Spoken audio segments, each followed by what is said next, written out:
పిల్లలు. Hi hi. Okay, ఇప్పుడు ఈరోజు స్టోరీ. ఏం స్టోరీ చెప్పు, స్టోరీ పేరు చెప్పండి.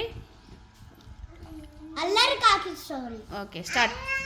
అనగనగా ఊరిలో కాకి ఉండేదట. దానికి అల్లరి కాకి ఉండేదట. ఒకరోజు ఆ కాకి నేను పనికి వెళ్తున్నా, ఇంట్లో చిందర వందర చెయ్యకు, నీళ్ళు పడబోయకు అని చెప్పి వెళ్ళిందట. అప్పుడు అల్లరి కాకి నేనెందుకు పడేయా, నేను పడేస్తా అని పడేసిందట. అంతలోపు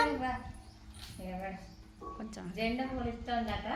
దీంట్లో సంతకం పెట్టి మేము చాంపియమని అంటాను.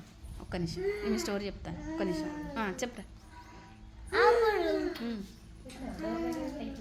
అప్పుడు దాహం అని మురిగిందట.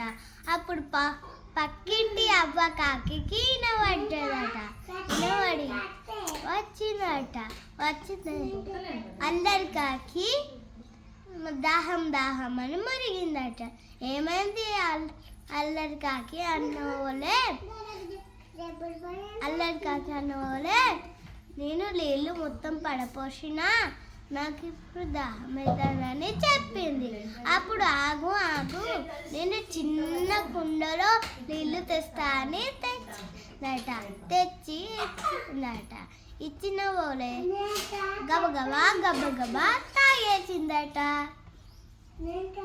ఓకే, అప్పుడు వాళ్ళ మమ్మీ వచ్చిన వాళ్ళ, సారీ మమ్మీ ఇంకోసారి అట్లా చెయ్యా అని చెప్పింది. ఇల్లంతా అల్లరి చేయను, వాటర్ పడేయా అని చెప్పింది. ఓకే, బాగుందా పిల్లల స్టోరీ? మరి మీరు కూడా మీ ఇంట్లో అల్లరి చేస్తారా? చెయ్యం, చేయొద్దు, వాటర్ పడేయద్దు. ఓకే.